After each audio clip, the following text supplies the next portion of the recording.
বাসায় পিজ্জা বানালাম বিকালবেলা। এত বেশি লোভনীয় লাগতেছিল। ১ম এ আগে এই বানটা আমি তৈরি করে নিছি। কারণ আমি সব হোমমেড বানাবো।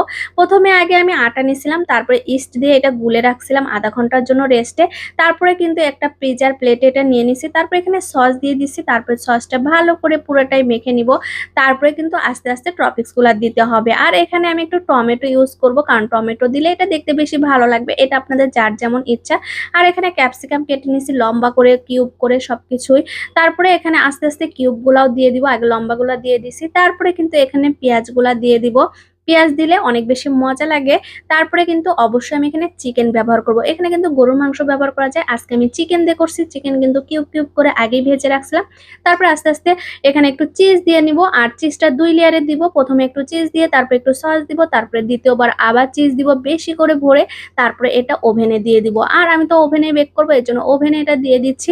ওভেনে কিন্তু এটা ০.৫ ঘন্টার সময় লাগে মানে ৩০ মিনিটের মতো। তারপরে কিন্তু এটা সেট হয়ে গেছে। দেখতেই পাচ্ছেন কতটা লোভনীয়। এটা খেতে অনেক বেশি মজা ছিল। আর যখন কাটতেছিলাম তখন আর মন মানতেছিল না কখন যে খাবো। তো আপনারাও কমেন্ট করবেন কেমন হলো। আল্লাহ হাফেজ।